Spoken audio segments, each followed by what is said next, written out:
Muy buenas tardes a todos y todas. Bueno, pues vamos a comenzar ya. Ya vamos por 50 conectados y conectadas. Nada, bueno, en primer lugar me voy a presentar. Yo soy Josefina Carboneras Marín y soy la vicesecretaria del Colegio de Psicólogos de la Comunidad Valenciana. Y bueno, nada, daros a todos y a todas la bienvenida. Estamos en ya es la cuarta edición de Encuentros en la Fundación, del ciclo de conferencias de académicos de la psicología de España, que se realiza desde la FIDAP en colaboración con el Colegio Oficial de Psicología de la Comunidad Valenciana y la Academia de Psicología de España. Hoy es un placer para mí presentar al doctor don José María Peiro Silla, que nos va a realizar, bueno, la webinar va a ser sobre el análisis de riesgos psicosociales, salud mental y absentismo. Os voy a decir las referencias del doctor José María Peiro.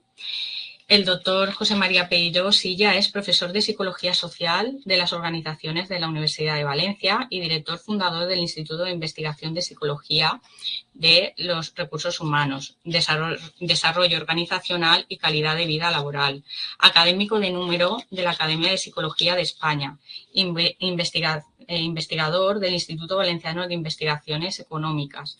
Es director de la Cátedra Innova de la Universidad de Valencia, financiada por Labora. Ha sido también director de la Cátedra sobre Salud Laboral, financiada por Umivale.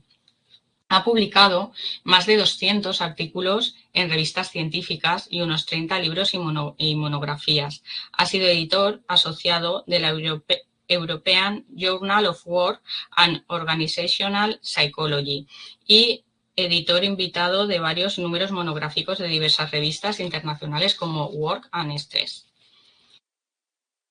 Es editor asociado de la Oxford Encyclopedia of Psychology y es miembro del comité científico de diversas revistas científicas. Ha sido miembro del Consejo Asesor Científico del Work and Organizational Research Center de la Universidad de Tibur, doctor honoris causa por la Universidad Miguel Hernández de Elche y por la Universidad Metodista de Sao Paulo.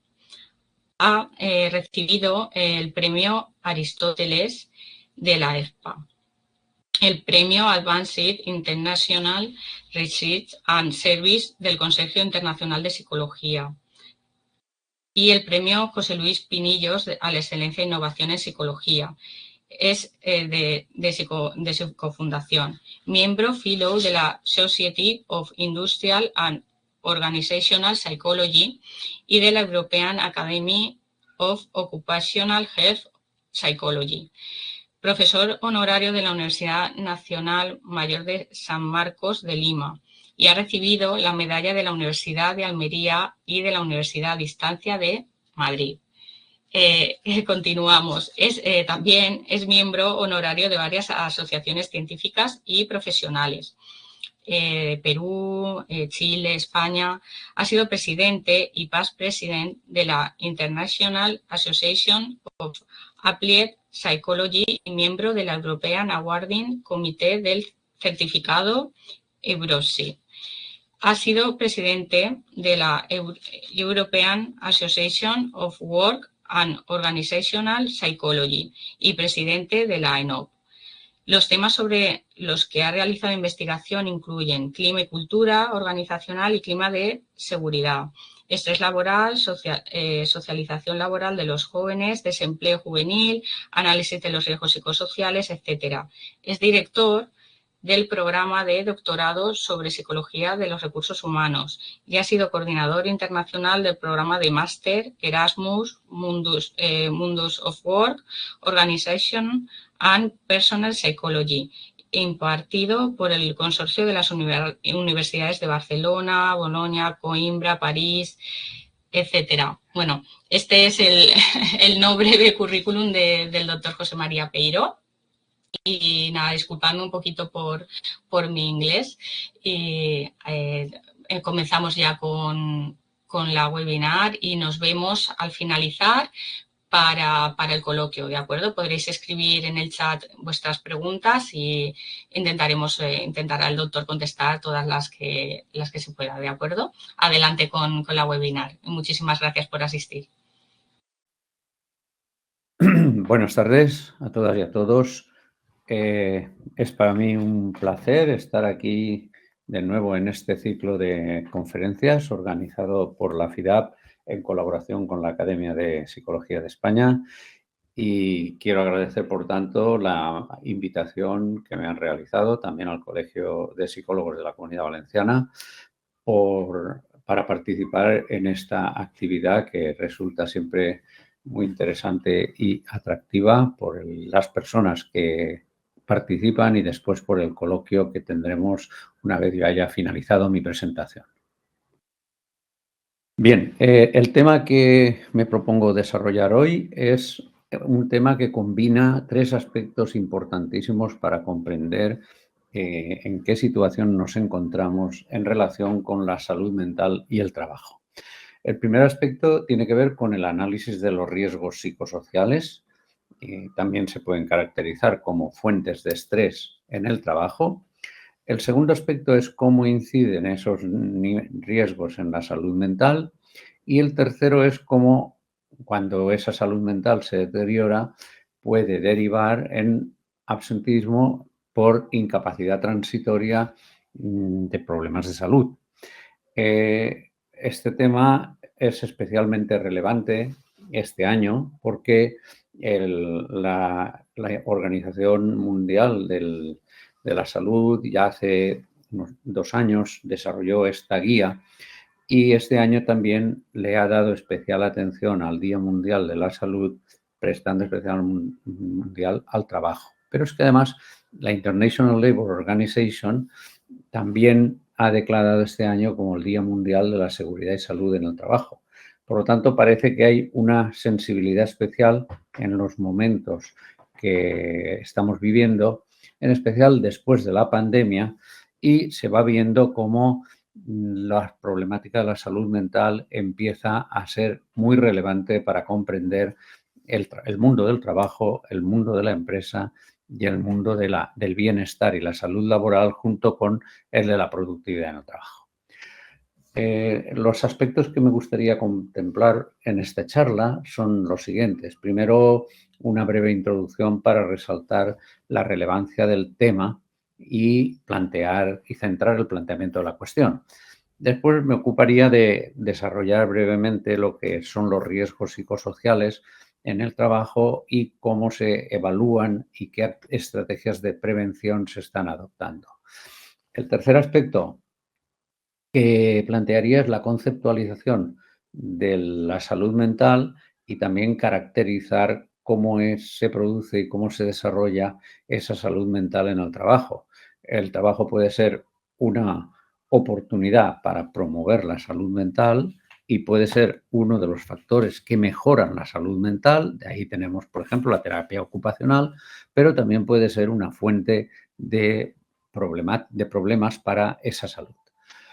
De hecho, cuando predomina este segundo aspecto, pues no es extraño que las personas soliciten a sus médicos la incapacidad transitoria por motivos de salud, pero esto también requiere que hagamos un análisis detallado, y aprovecharé para presentar una serie de investigaciones que estamos llevando a cabo. Y antes de terminar, plantearía un poco cuáles son las aportaciones que la psicología del trabajo y de las organizaciones está haciendo y puede seguir haciendo para mejorar esta situación. Bien, pues sin más vamos a empezar.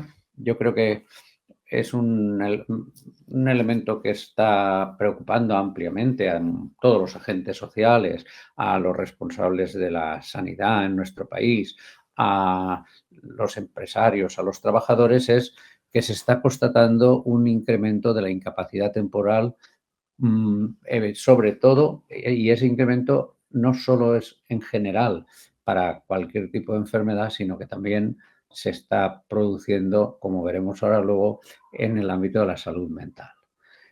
En esta última década ese incremento ha sido importante y, como veremos, parece que está relacionado también con el ciclo económico. En cualquier caso, hace 4 años también nos encontramos con una situación que tuvo unas repercusiones fuertes, que es la pandemia. De hecho, se ha constatado y se ha estudiado cómo la pandemia produjo una serie de transformaciones en las vivencias sobre el trabajo. En Estados Unidos se ha hablado de la gran dimisión porque se incrementó ampliamente el número de gente que dejó sus trabajos y se planteó el cambiar de trabajo. Y todo eso también ha llamado la atención acerca de cuál es el papel del trabajo en esa salud y en especial en la salud mental y en el bienestar de los trabajadores.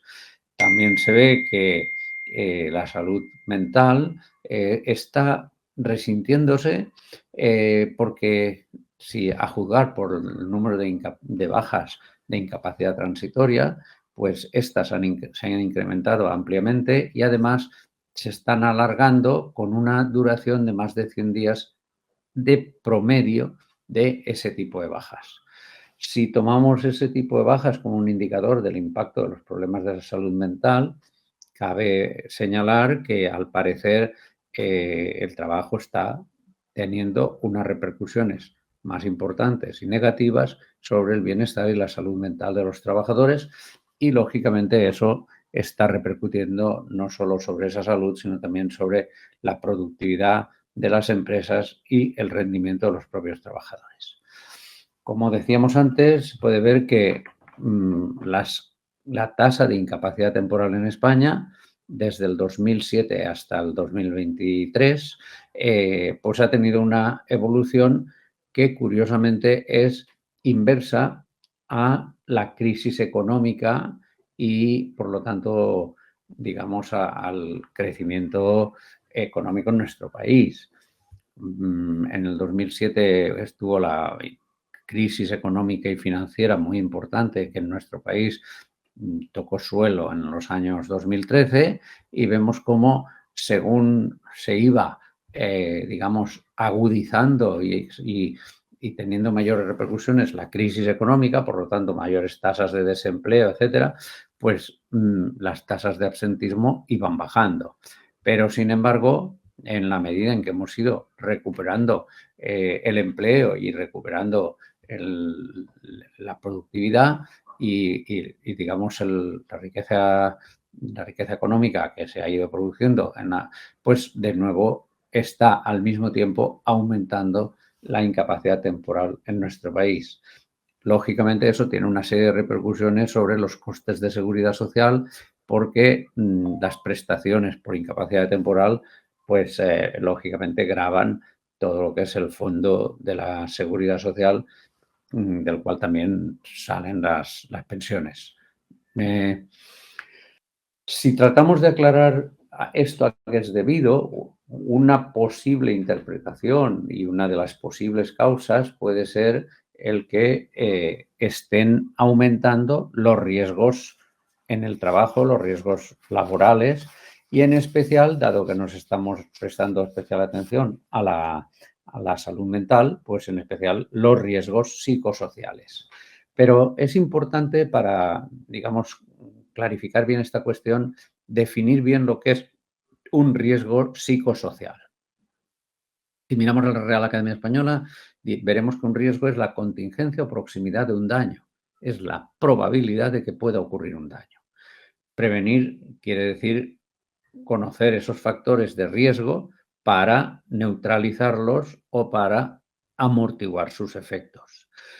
En esta línea, en esta dirección, la Ley de Prevención de Riesgos Laborales, que ahora se está revisando, pero que se aprobó, se promulgó en 1995, dice que se entenderá por condición de trabajo cualquier característica que pueda tener una influencia significativa para generar riesgos para la seguridad y la salud del trabajo. O sea, que parece que está definiendo una condición de trabajo como una característica del trabajo que puede ser fuente de riesgos que atenten a la salud del trabajador. Y esa ley contempla esas condiciones del trabajo, pueden ser físicas y pueden ser también psicosociales. Por lo tanto, nos vamos a centrar especialmente en el interés por las condiciones psicosociales.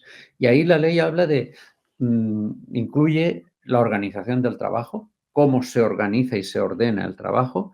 También habla de la monotonía, es decir, trata de identificar riesgos psicosociales que van a ser importantes en función de la frecuencia y de su intensidad. De hecho, la Organización Mundial de la Salud recientemente, cuando lanzó la campaña sobre la salud mental en el trabajo, resaltó toda una serie de riesgos psicosociales para la salud mental. Por ejemplo, la insuficiencia de capacidades, que la persona no esté bien formada o que no pueda utilizarla estando bien formada, pero no las puede poner en juego en su trabajo. O una carga o ritmo de trabajo excesivo por falta de personal o por otro tipo de motivos. O unos horarios excesivamente prolongados, antisociales o inflexibles. La falta de control sobre la carga de trabajo y sobre el diseño del trabajo. Las condiciones físicas de un trabajo que sean inseguras o deficientes. La cultura institucional que permite comportamientos negativos, violencia, acoso, el apoyo limitado por parte de los compañeros o una supervisión tóxica y autoritaria, la discriminación y exclusión de determinados trabajadores, unas funciones de trabajo poco definidas, la promoción insuficiente o, por el contrario, la promoción excesiva, la inseguridad laboral, la falta de remuneración adecuada, la escasez de inversión en formación profesional o las demandas conflictivas entre vida de familia y vida de trabajo. Como ven, son bastantes los riesgos psicosociales que pueden, no decimos que todos estén presentes en todos los lugares de trabajo, pero pueden estar presentes en los lugares de trabajo. De hecho, si hacemos un análisis de los instrumentos que se están utilizando actualmente para el diagnóstico de estos riesgos, pues vemos que caen en 4 aspectos importantes. Uno, las condiciones de trabajo, si es un trabajo en unas condiciones saludables o por el contrario son condiciones insalubres, y la ergonomía, los problemas de posturas físicas, de manejo de cargas, etcétera. Un segundo bloque tiene que ver con lo que se hace en el trabajo, las demandas, el sistema de trabajo, la tecnología. Un tercer bloque tiene que ver con las relaciones sociales, con los supervisores, con la dirección, con los compañeros. Y un cuarto bloque tiene que ver con las contribuciones y compensaciones, lo que la persona aporta y lo que recibe a cambio, y la seguridad en el empleo. Entonces, ¿qué hace la psicología para evaluar estos riesgos? Bueno, ya hace un tiempo publiqué este artículo de cuestiones fundamentales en la evaluación de los riesgos psicosociales y recientemente ha sido reproducido en el libro de Moriano, Topa y García, Psicología aplicada a la prevención de riesgos laborales. En ese artículo yo señalaba lo complicado que resulta evaluar los riesgos psicosociales porque con frecuencia nos basamos únicamente en el autoinforme de los trabajadores. El autoinforme es una fuente muy importante de información, pero para hacer buenos diagnósticos y para conocer adecuadamente la situación es insuficiente o en muchas ocasiones es relevante, pero requiere la concurrencia de otros métodos. Y por eso es importante que no se use solo cuestionarios y se utilicen también aspectos cualitativos en el análisis de riesgos. Además de eso, no solo es una cuestión de realizar unas mediciones, aplicar un cuestionario y vamos a ver qué resulta. Es fundamental la concurrencia del experto, del psicólogo experto en este tipo de cuestiones, diseñando y planificando adecuadamente la evaluación. Además de los riesgos que acabamos de comentar, en la última década están emergiendo toda una serie de riesgos que se derivan de las nuevas tecnologías y sobre todo de la digitalización en el trabajo. Así, la Agencia Europea para la Salud y Seguridad en el Trabajo ha declarado desde el 2023 al 2025 los años en los que se quiere prestar mayor atención al trabajo mediante en entornos digitales y en especial el trabajo en plataformas. Plataformas que pueden ser para promover el trabajo, por ejemplo, de los riders, las personas que distribuyen distintos bienes en los domicilios, o las personas, los conductores de taxis o de servicios de movilidad, pero también los que diseñan de manera como autónomos páginas web para otras empresas, etcétera. En ese sentido, nosotros estamos dirigiendo unos estudios, unos observatorios del teletrabajo en la Comunidad Valenciana y el trabajo en plataformas, y los informes se pueden descargar de la página web de la Universidad de Valencia. Por lo tanto, el tema de los riesgos psicosociales es fundamental para entender la salud y en especial la salud mental. Pero no es suficiente porque la problemática que plantea la salud mental de las personas no es multicausada y por lo tanto no se puede decir que únicamente depende de las condiciones laborales. Las condiciones laborales pueden ser razonables y adecuadas, pero todavía puede haber en el entorno condiciones, situaciones que produzcan tensión, estrés y problemas de salud mental a las personas. Y cuando esto se produce en interacción con, digamos, el trabajo, pues las repercusiones de ese entorno tóxico o nocivo de fuera del trabajo puede tener implicaciones para el propio trabajo de las personas, como también puede ocurrir en la otra dirección. Unos trabajos con unos ambientes tóxicos pueden deteriorar la salud mental no solo en el trabajo, sino de la persona en su entorno social, familiar y personal. Si tratamos de clarificar el concepto de salud mental, debemos arrancar del propio concepto de salud. La Organización Mundial de la Salud estableció una definición comprensiva que dice que es un estado de bienestar físico, mental y social, y que no se puede referir únicamente a la falta o la ausencia de afecciones o enfermedades. En 1985 se añadió otra parte a la definición de salud que relaciona la salud con lo que la persona es capaz de hacer en su vida y en su entorno.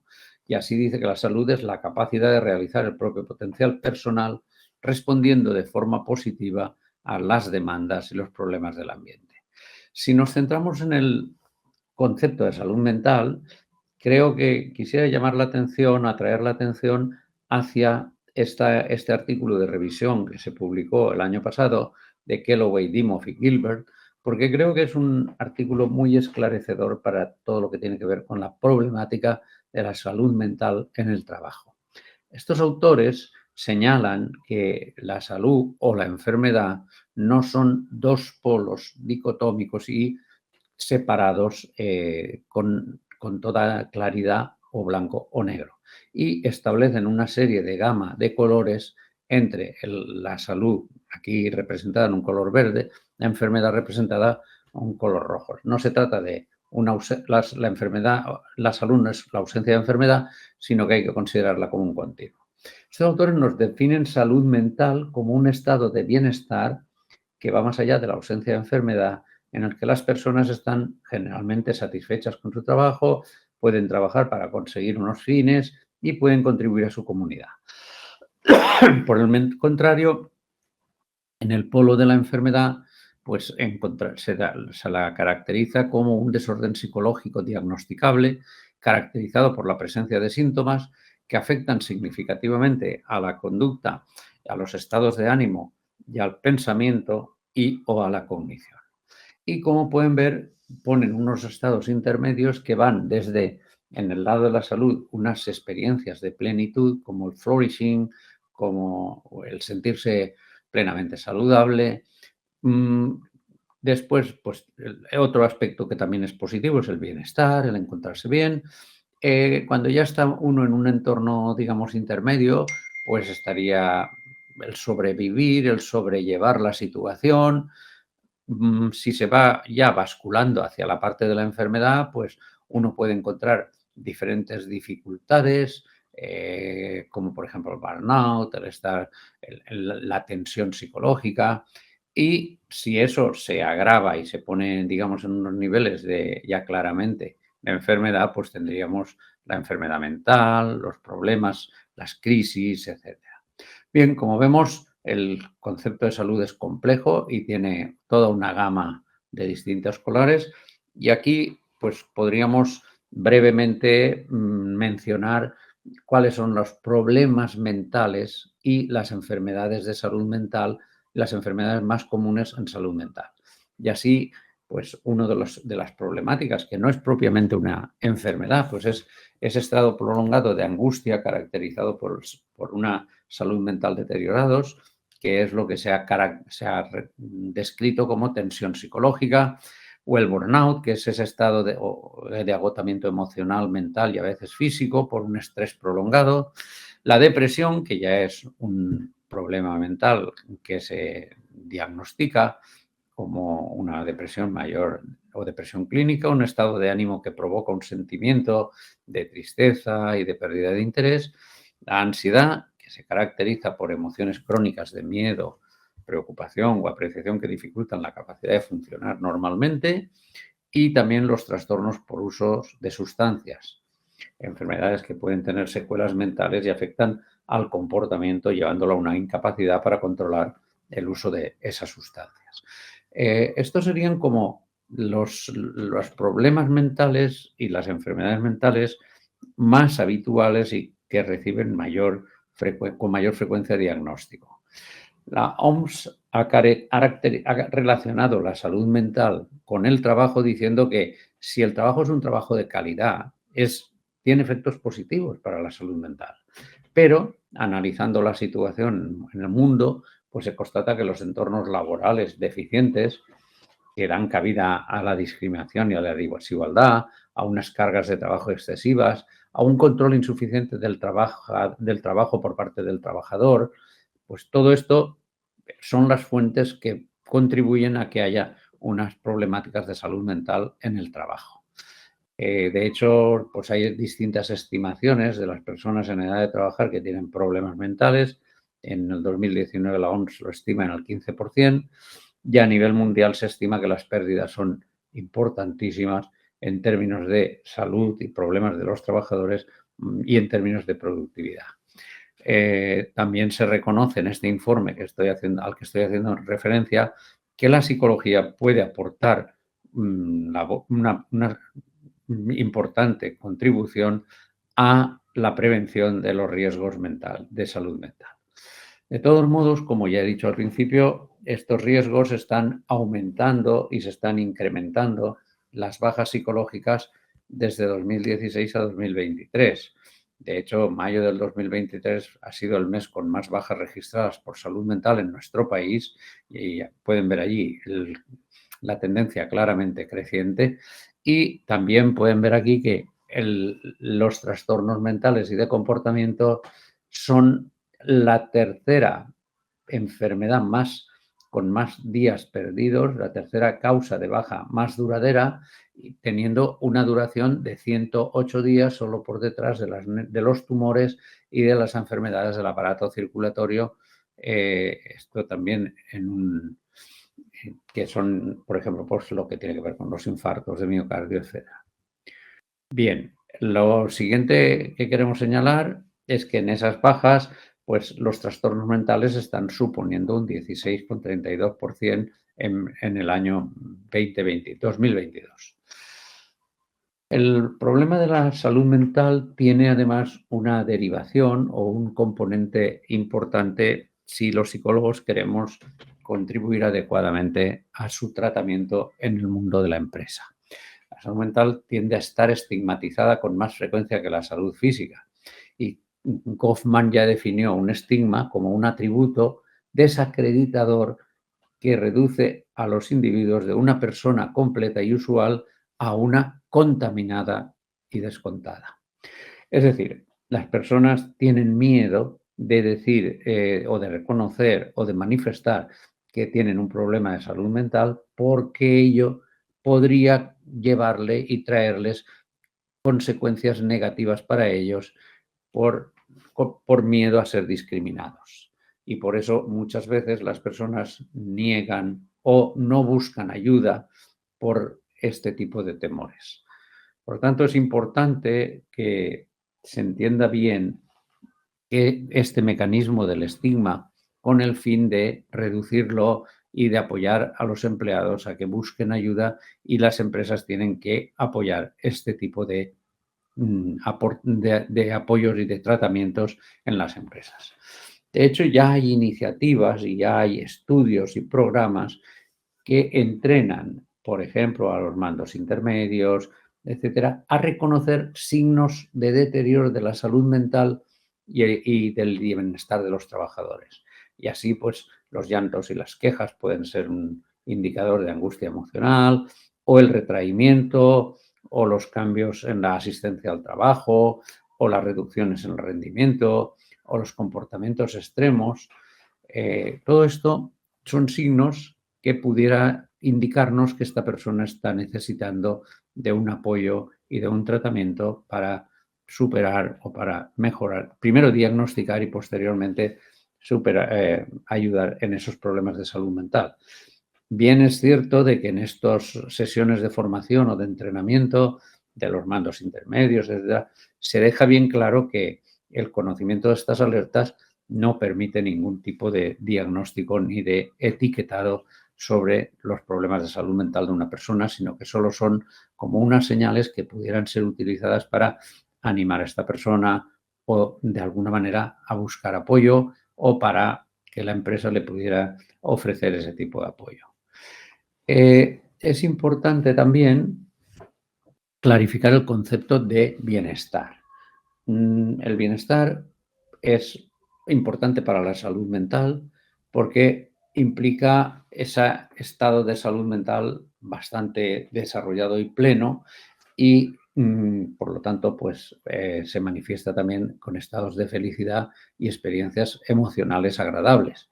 La satisfacción que produce que las personas piensen que vale la pena vivir la vida, pues es de alguna manera un indicador de bienestar. Pero es importante distinguir las dos grandes tendencias que desde la filosofía griega pues se vienen diferenciando en la felicidad y en el bienestar. Por una parte estaría el bienestar subjetivo o hedónico, es decir, ese bienestar que nos produce la ausencia de molestias y de dolor, y la presencia de bienestar y confort y de, digamos, estados placenteros. Pero junto a eso tampoco podemos olvidar el bienestar psicológico o eudaimónico. Es decir, esa vivencia que tienen las personas cuando bien que están realizando sus propósitos en la vida, cuando están siendo positivas y ayudando a los demás, cuando tienen un cierto control y un dominio de su situación y de su vida y de su entorno, y tienen unos procesos de florecimiento y de desarrollo personal. Por lo tanto, se trataría de un bienestar que a veces requiere sacrificios, a veces requiere sufrimiento, pero no un sufrimiento masoquista, sino un sufrimiento creador, y con mucha frecuencia ese bienestar implica salir de la zona de confort. Yo por eso lo caracterizo como de bien ser, porque estás de alguna manera potenciando tu desarrollo. Bueno, pues con toda esa problemática de la salud mental y del bienestar, o por el contrario, del malestar que te impide trabajar, pues entraríamos en otro concepto que también está siendo muy importante y al que ya hemos hecho referencia en varias ocasiones, pero que también es importante clarificar, y es la incapacidad temporal. La incapacidad temporal es un estado del trabajador prescrito por un médico de cabecera, normalmente, y es un estado que el médico es el que prescribe e indica que el trabajador está impedido para trabajar por una enfermedad o por un accidente y requiere asistencia sanitaria. Ahora bien, si analizamos con detalle este concepto, señalaremos que no toda situación con alteración de la salud implica una IT. Por ejemplo, una persona que trabaja como administrativo y que tiene un esguince en un tobillo, sobre todo ahora que no necesita trasladarse para trabajar, si puede hacer teletrabajo, pues podría no estar indicada una baja en su trabajo porque su incapacidad no le impide trabajar en esa situación. Por lo tanto, en el proceso de prescripción de una IT se han de tomar en consideración las condiciones y características del trabajo que desempeña la persona y la condición de la persona. Porque la IT no solo es una declaración de que la persona tiene un dolor, un daño en su salud, un problema en su salud, es también la declaración de una prestación económica de la seguridad social, con el fin de que no se quede sin salario por el hecho de que no puede trabajar. Pero entonces el médico, cuando decide hacer una indicación de IT, está ejerciendo dos actos. El acto médico de reconocer que esa persona tiene un problema de salud y el acto administrativo médico de señalar que esa persona es elegible para una prestación o merece recibir una prestación económica de la seguridad social. Por eso, y por el incremento tan potente y tan fuerte que estamos constatando en las bajas por IT en los últimos 7 u 8 años, se ha planteado un cierto debate de en qué medida sería adecuado el que se contemplara una IT, una incapacidad temporal a tiempo parcial. Ha habido un cierto debate que se ha visto reflejado en los medios de comunicación. Detrás de este debate hay toda una serie de investigaciones que se están llevando a cabo sobre lo que se caracteriza como workability percibida. La workability es la capacidad de una persona para trabajar.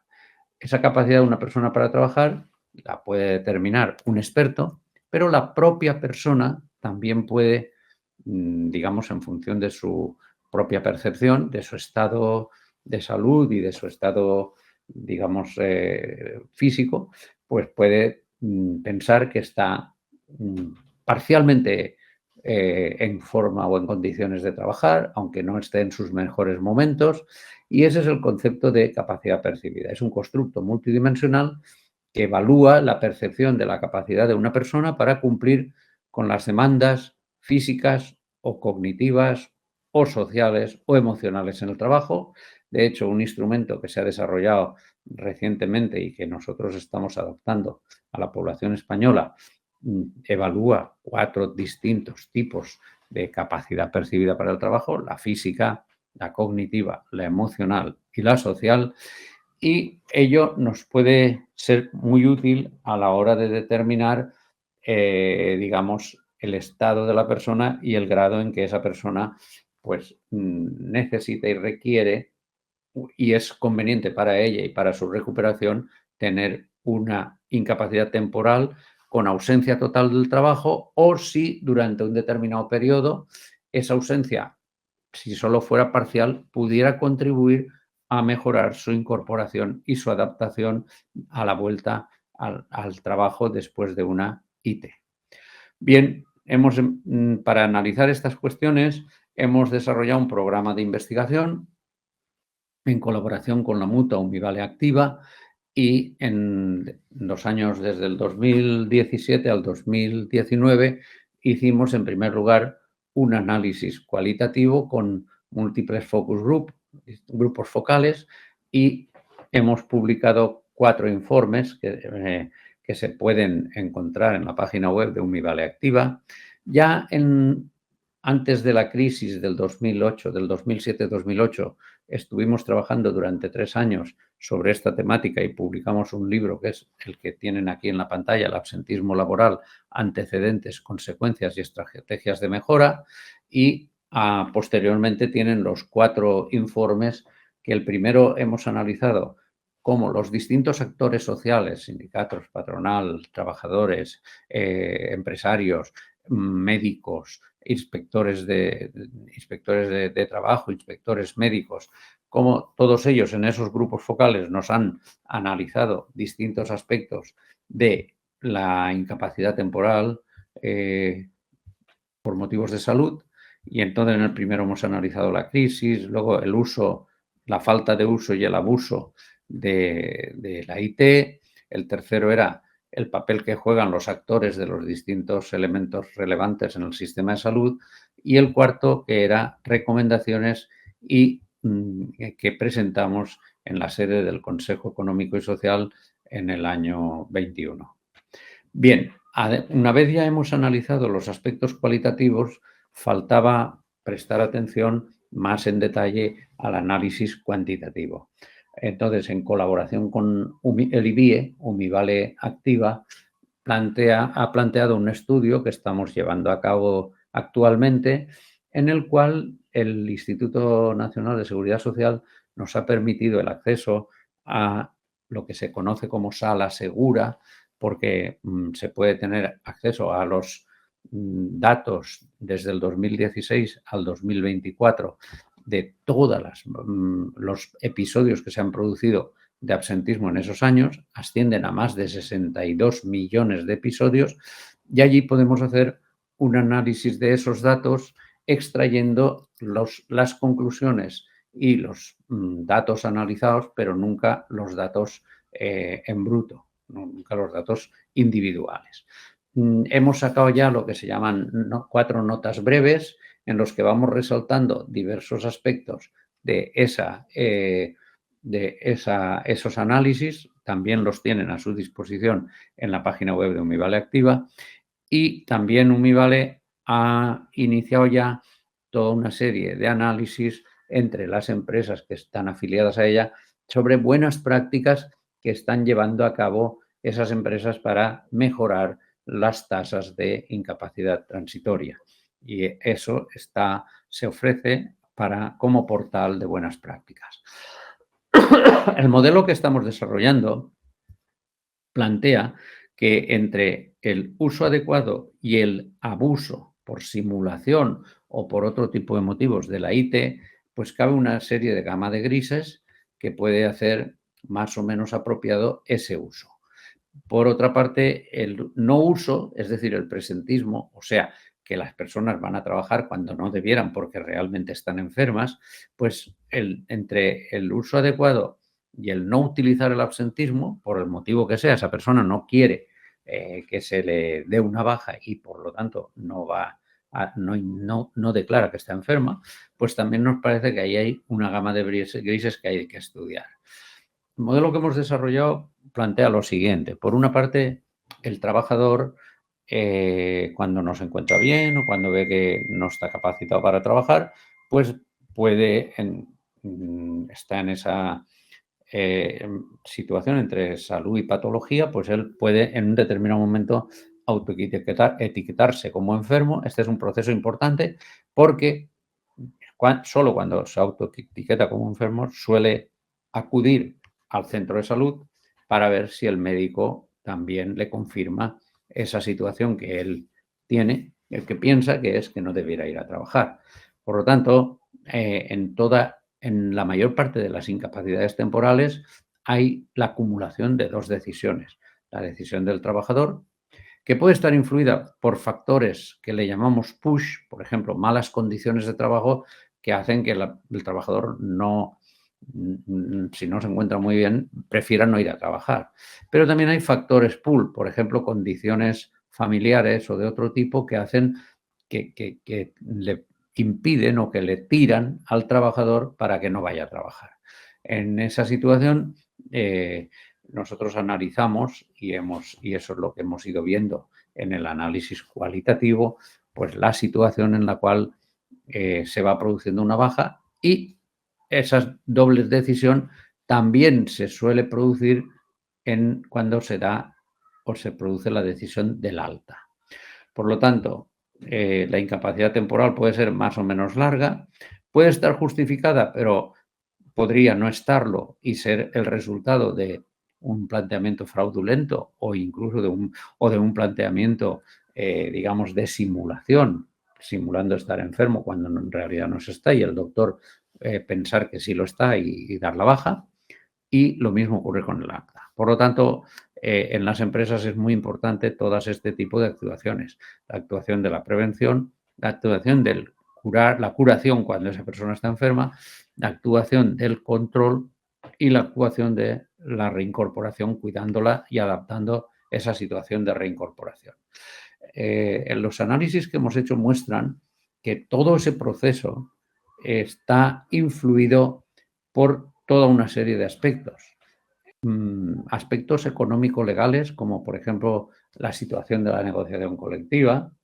Un ejemplo muy exagerado es cuando, por ejemplo, en unas determinadas situaciones, los cuerpos de seguridad del Estado que no pueden hacer huelga ante determinadas decisiones, digamos, del Ministerio o del Gobierno, pues sorprendentemente se ponen muchos de baja por enfermedad al mismo tiempo en distintas partes, y es como una hipotética manifestación de desacuerdo con esa cuestión de negociación colectiva. También el ciclo económico ya hemos visto que puede tener un impacto, y la legislación acerca de la prestación y la cantidad de dinero que representa esa prestación sobre el salario total. Por otra parte, en el estudio que hemos hecho hemos analizado las perspectivas y las opiniones de las empresas, de los sindicatos, de los servicios profesionales, de los servicios públicos de salud, y desde luego también hemos visto que incide la cultura social, la cultura de la empresa, el sector y la tecnología. Bien, ¿y qué puede hacer la psicología a la hora de abordar toda esta problemática de la salud mental en las empresas? Pues en el artículo de Kellogg, al que me he referido, distinguen, y es una distinción clásica, hace ya más de 2 décadas, que en un libro que publicamos sobre intervenciones de cambio organizacional también hacíamos esta distinción de actuaciones que tienen que ver con la prevención, las que tienen que ver con la actuación en crisis, o lo que llamaríamos prevención secundaria, y las que tienen que ver con la acomodación o prevención terciaria. Las actuaciones que tienen que ver con la prevención primaria, pues implica mejorar las condiciones de trabajo, reducir los riesgos para la salud mental, el hacer esfuerzos proactivos en la prevención de esos riesgos, por ejemplo, diseñar adecuadamente los puestos de trabajo para que no supongan un riesgo, o, por ejemplo, prevenir el exceso de carga, o prevenir la implantación de unos cambios tecnológicos de manera que no resulten una fuente de estrés adicional para los trabajadores. Junto a eso, las intervenciones precoces para detectar que ahí hay un problema de salud mental son también muy importantes, y, por ejemplo, pues hay empresas que tienen programas de identificación precoz de las alteraciones del bienestar y los problemas mentales, y esos programas hacen que, digamos, con un apoyo de personal especializado, de psicólogos, pues a lo mejor las personas no necesitan recurrir a una incapacidad temporal, porque son capaces de mostrar resiliencia y capacidad de respuesta suficiente con el apoyo psicológico. Por otra parte, es cada vez más importante y se toma cada vez más conciencia de lo importante que es la adaptación y la elaboración de programas para apoyar a los empleados con problemas mentales para reincorporarse al trabajo una vez han superado esas situaciones de incapacidad temporal.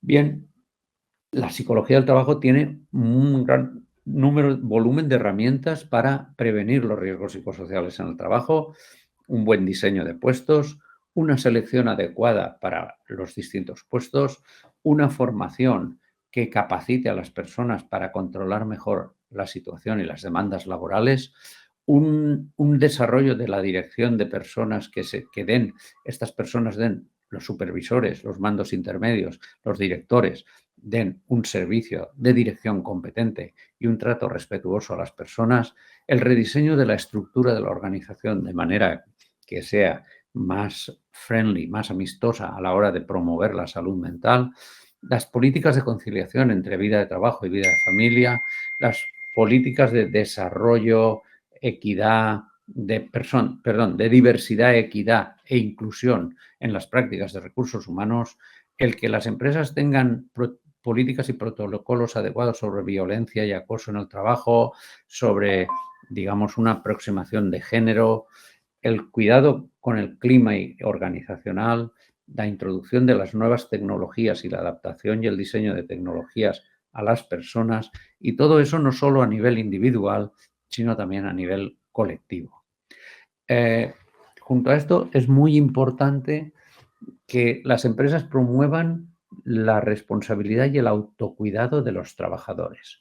En los últimos 2 años, el año pasado y el año actual, se han publicado estas 3 revisiones en Annual Reviews, en el Annual Review of Psychology, cómo puede la gente estar más feliz en el trabajo.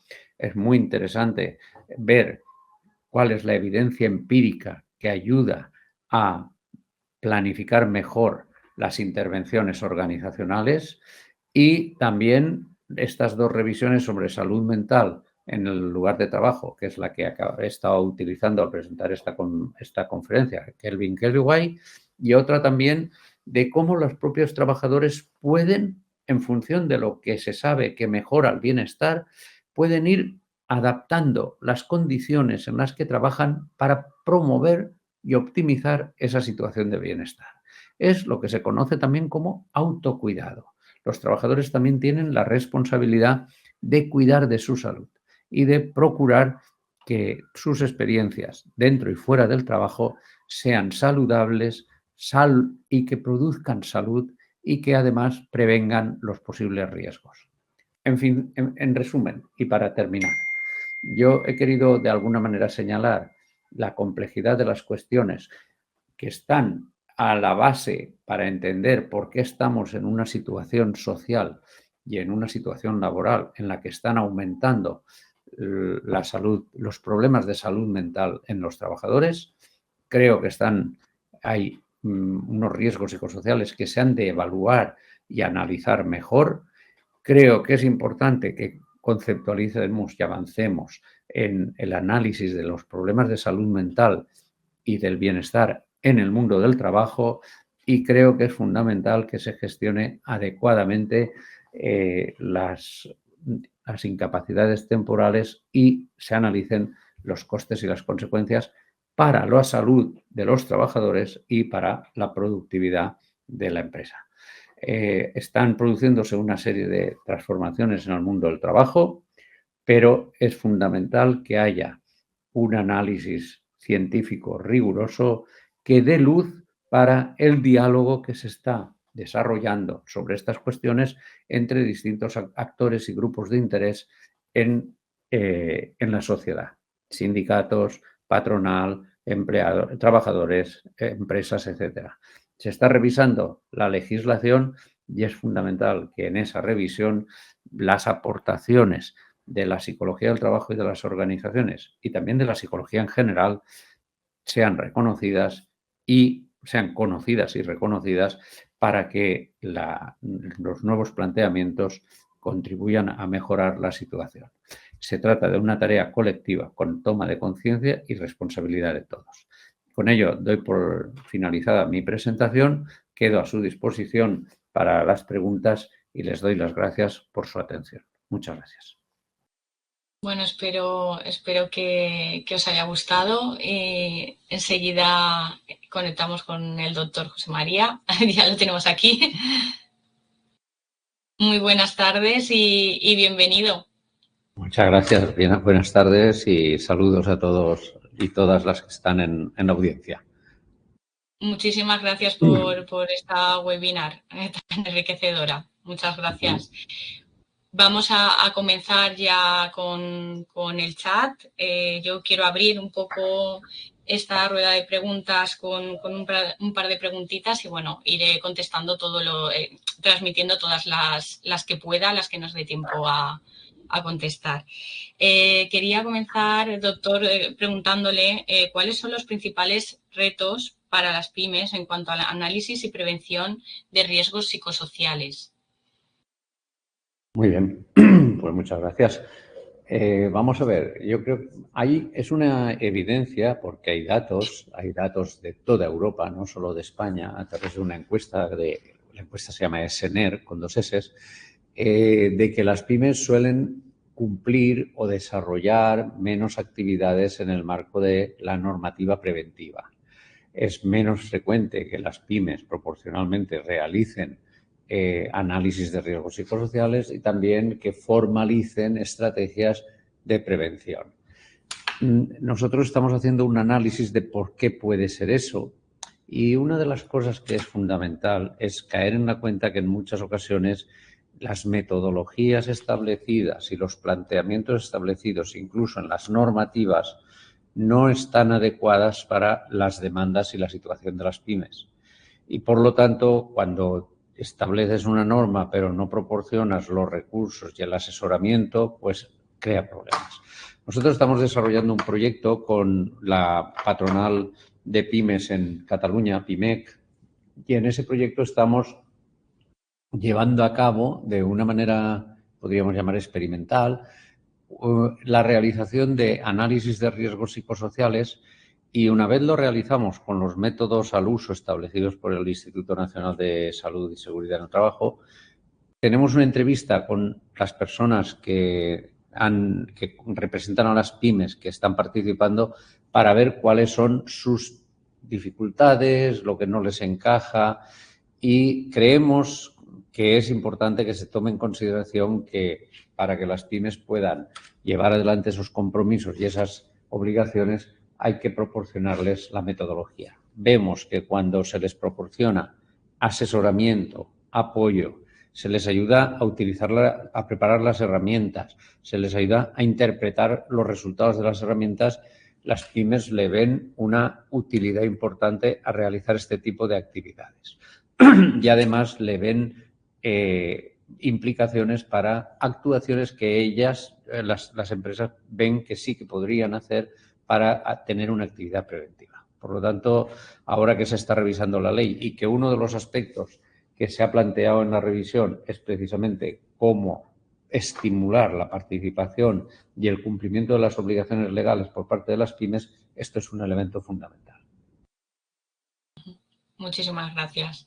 Otra pregunta. ¿Qué aporta la psicología del trabajo de organizaciones al análisis de riesgos psicosociales? Bien, yo creo que aporta mucho. Ya al final de la conferencia yo he dicho de cuántas maneras la psicología del trabajo puede contribuir al desarrollo de la actividad preventiva. También en el análisis de riesgos la psicología ha desarrollado muchísima tecnología que es fundamental. Todo lo que tiene que ver con la psicometría, con la validación de los instrumentos, con la fiabilidad de los instrumentos, con la adecuación y el calibrado de esos instrumentos. Todo eso es fundamental. Pero aquí me gustaría resaltar que la psicología también aporta algo que es fundamental y es teoría y evidencia empírica. Normalmente las personas legas en este asunto o las personas, digamos, no especializadas en psicología hablan de los riesgos psicosociales. Un riesgo siempre es un fenómeno, una condición, una situación que tiene alguna probabilidad de producir un daño, bien sea físico, somático, mental, del tipo que sea. En los riesgos psicosociales, que es lo que la ley dice que hay que prevenir, yo creo que la psicología ha aportado muchísimo para aclarar qué es eso. Un riesgo psicosocial en cierta medida es una fuente de estrés, es un estresor, sobre todo porque es psicosocial y porque busca, digamos, entender cómo ese riesgo puede llegar a producir un daño que en muchas ocasiones es un problema de salud mental. Precisamente la psicología tiene 100 años de tradición en investigación sobre estrés. Tenemos temas muy interesantes o modelos muy interesantes como el de Lazarus y Folman, por ejemplo, del modelo transaccional en el que se habla del appraisal, de las emociones, de las estrategias de coping. Tenemos los modelos de desajuste entre demandas y recursos. Tenemos los modelos de desajustes entre contribuciones y compensaciones. Tenemos un modelo que ahora, por ejemplo, para analizar los estresores que se han producido y el estrés que se ha producido con la DANA, es fundamental, que es el modelo de COR, de CORE, que es la Conservation of Resources Model, el modelo de conservación de los recursos, que dice que cuando uno pierde recursos, su experiencia y su vivencia de estrés es muchísimo más grande que cuando uno deja de conseguir nuevos recursos. Todos estos modelos, si nosotros como profesionales y como investigadores los aplicamos y utilizamos lo que ya se sabe de estos modelos, nuestra capacidad de diagnosticar y de buscar estrategias eficaces de prevención se multiplica enormemente, yo diría que exponencialmente. Y eso es lo que nos hace una profesión esencial y fundamental en todo este tipo de temáticas en el mundo del trabajo. Y Así eso es. yo creo que son las aportaciones. No solo son aportaciones de herramientas, no solo son aportaciones de tecnología, son aportaciones teóricas fundamentales y de evidencia empírica y de evidencia científica fundamental. Muchas gracias. Pues más preguntas, que ya tenemos aquí unas cuantas en el chat, le traslado alguna. Me ha encantado y tengo una duda. ¿Usted qué opina de que los sanitarios tengan jornadas de 12 horas? Dice, pienso que es una causa de baja, además ofrecer una atención pésima, dado que las funciones cognitivas caen en picado a partir de las 6 horas. ¿No es ese el suficiente motivo para conceder una baja? A ver, vamos a ver, hay muchos estudios sobre, digamos, lo que es la fatiga a lo largo de la jornada laboral, en función también de su distancia y de los descansos que se establecen entre medias. Hay una jornada laboral de 12 horas es muy amplia y en muchas ocasiones podría incrementar los riesgos de malestar y de problemas de salud mental. Pero eso habría que analizarlo con más detalle. Por ejemplo, no es lo mismo una jornada de saturación, que puede ser disfuncional en muchos trabajos en función de la carga de trabajo y de la carga mental que suponga y que requiera, pero no es lo mismo esa jornada si después viene acompañada de unos descansos más alargados, más extensos, que una jornada que además eso fuera con una frecuencia fuerte. Por lo tanto, yo opino que es importante analizar los efectos de las jornadas largas, que hay que cuidar porque creo que es una situación que no debería ser la habitual, pero que en ocasiones, por exigencias de la organización del trabajo, pudieran tener sentido y en esos casos hay que prevenir que eso no afecte negativamente a la salud. Y eso requiere un análisis y unos estudios para comprobarlo. Que eso sea motivo de una baja, yo creo que en la conferencia he dejado claras cuáles son la normativa legal de una baja. Es cuando una persona está enferma y esa enfermedad le incapacita para trabajar. Cuando hablamos de una enfermedad mental, evidentemente el médico, el responsable de conceder esa baja, tiene que calibrar y evaluar si esa persona está incapacitada para trabajar y entonces está, digamos, adecuada la baja. ¿Cuándo es motivo? Pues cuando esa situación de riesgo, que es un trabajo ampliado a 12 horas, pues está produciendo daños y se han producido los daños y el facultativo estima que esos daños requieren la prescripción de una baja porque incapacita para el desempeño laboral. Claro, lo importante aquí es prevenir. Por lo tanto, si tuviéramos una evaluación de riesgos psicosociales adecuada y si ese riesgo se evaluase bien, habría que identificar en todos los casos que ese riesgo tiene probabilidades importantes de producir daños para prevenirlo. Prevenirlo quitándolo o prevenirlo organizando descansos, organizando estrategias que hagan posible que eso se tenga que hacer si es que es importante y necesario hacerlo y se tenga que hacer en unas condiciones que no produzcan daños para la salud ni física ni mental. Esa sería mi respuesta. Muy bien, gracias. Más preguntas. ¿Cómo cree que es de importante trabajar los factores individuales de cada persona, ya que estos interactúan con estos factores psicosociales que se encuentran en el ámbito laboral? Muy bien.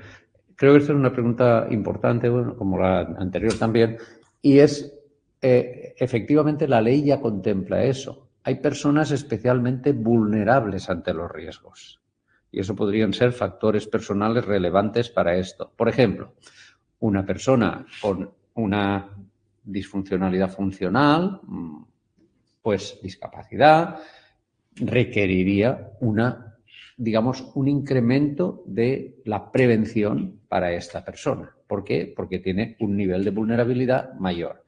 Una persona que, por ejemplo, después de X horas de trabajo está muy fatigada, pues en esa situación de fatiga requiere mayor cuidado y requiere una prevención adicional, que puede ser unas horas de descanso o un tiempo de descanso, como hacen, por ejemplo, los controladores aéreos. Una persona que, por ejemplo, está en un proceso de aprendizaje también es susceptible de una vulnerabilidad ante el riesgo mayor. Pues a esas personas no se les puede dejar simplemente con las prevenciones habituales. Hay que añadir prevenciones. Entonces, el análisis de los riesgos también contempla que tiene que haber una atención a los grupos especialmente vulnerables. Y entonces allí tomar medidas adicionales de protección. Esa es la manera en que la norma, la ley, contempla esto. Después, cuando resulta que la persona, por lo que sea, se pone enferma y, digamos, es susceptible de una baja, pues es el médico el que también tiene que valorar las características de esa persona a la hora de estimar tanto si se le ha de prescribir la baja como si se le ha de prescribir el alta. Entonces, todo eso son los elementos que el sistema contempla para tener en cuenta esas peculiaridades o características individuales.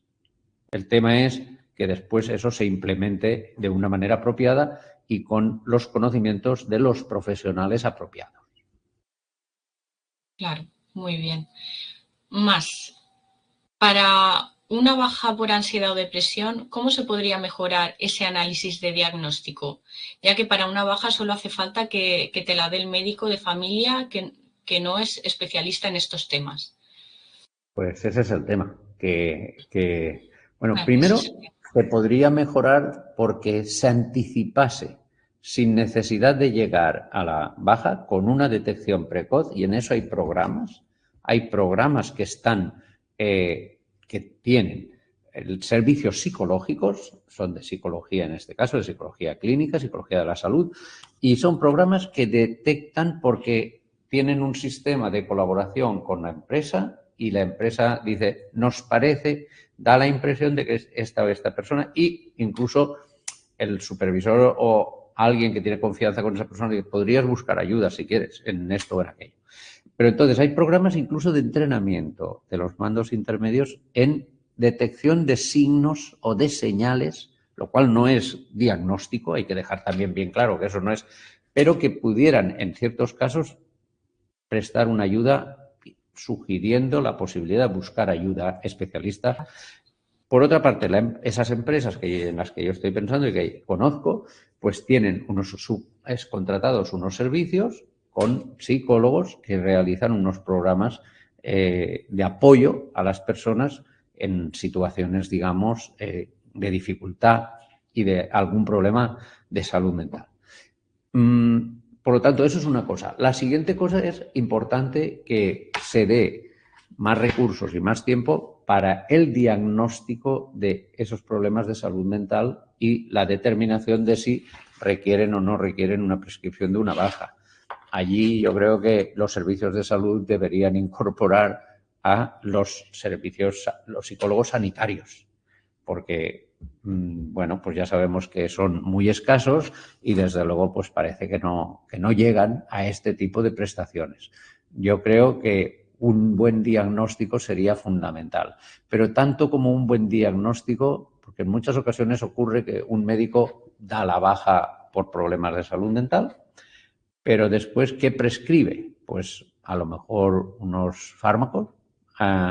Si prescribe una psicoterapia, pues a lo mejor entras en una lista de espera y hasta dentro de 3 meses no tienes acceso a ninguna prestación de servicio. Sí. Entonces, bueno, pues ese tipo de cosas son las que se tienen que mejorar. Las herramientas de diagnóstico y las estrategias de actuación, porque si le damos a una persona una baja y no hacemos nada más o casi nada más, pues entonces estamos a ver si el tiempo lo resuelve. Y eso no es camino. Claro, y ahora un poco enlazando con el tema de bajas, también preguntan por las altas, ¿no? Dice, ¿qué opina de la presión sobre la presión a médicos de mutuas y seguridad social para dar altas? ¿Cree que los médicos tienen suficientes conocimientos para dar altas y bajas en temas de salud mental? Está un poco relacionado, claro. Es lo que he dicho. A ver, yo no sé, hay diversidad, no sé si hay presiones institucionalizadas, yo no las he detectado. Estamos haciendo estudios sobre, y hemos hecho un estudio que tienen, bueno, he puesto las carátulas de los informes, los he puesto en la presentación y los pueden bajar de la página web de Umivale. Nosotros hemos hecho, no sé si eran 18 focus group con unos 90 participantes, desde inspectores, médicos, representantes de sindicatos, representantes de la patronal, trabajadores, digamos, empresarios, despachos que asesoran a pymes. Hemos procurado coger a todos los grupos de interés y les hemos pedido que nos analizaran las distintas problemáticas. Yo entiendo que un médico cumple adecuadamente su función y puede tener presiones, pero también tiene la responsabilidad de hacerlo. Y si no, pues están otros servicios que son los de inspección, etcétera. Y por lo tanto, mi preocupación estaría más, o mis recomendaciones irían más, porque hay que formar más a los médicos en estos problemas y hay que proporcionar mejores recursos para hacer buenos diagnósticos. Me importa menos que los diagnósticos los hagan los profesionales de una mutua. A veces esos son unos recursos muy buenos para acelerar los procesos de espera y los trabajadores pueden usarlos siempre que ellos den su consentimiento en la legislación actual, o que sean los profesionales, los médicos de cabecera.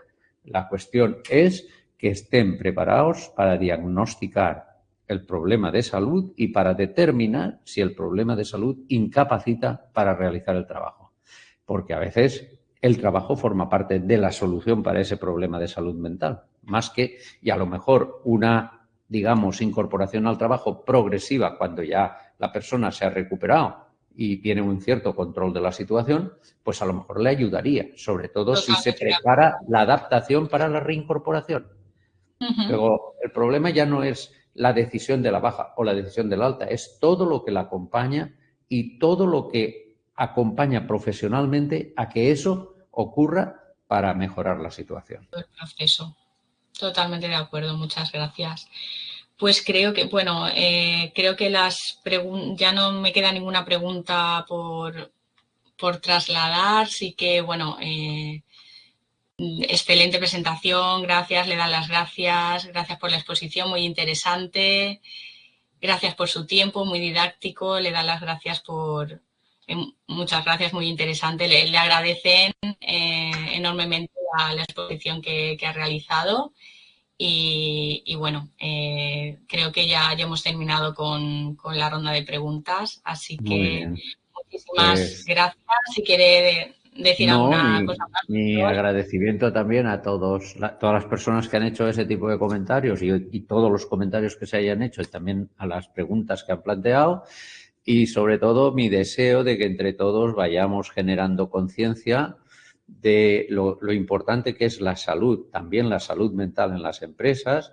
Lo importante es que el trabajo sea parte de la solución y no parte del problema, que para eso es importante que haya psicólogos del trabajo y de las organizaciones en las empresas, que en el sistema de salud se contemple en mayor medida la presencia de psicólogos sanitarios, porque si se les entrena bien en los aspectos relacionados con el trabajo, también podrían ser de una gran eficacia para determinar los diagnósticos y, sobre todo, los tratamientos, y que a veces, si las empresas toman conciencia de lo importante que es esto, y parece que desde la pandemia está aumentando mucho esa conciencia, o por lo menos eso notamos en la psicología, que hay más demanda en psicología del trabajo, pues entonces podremos llegar a, digamos, a una situación en donde el trabajo ayude al desarrollo personal y no sea algo que embrutezca a la persona, que le quite dignidad y que de alguna manera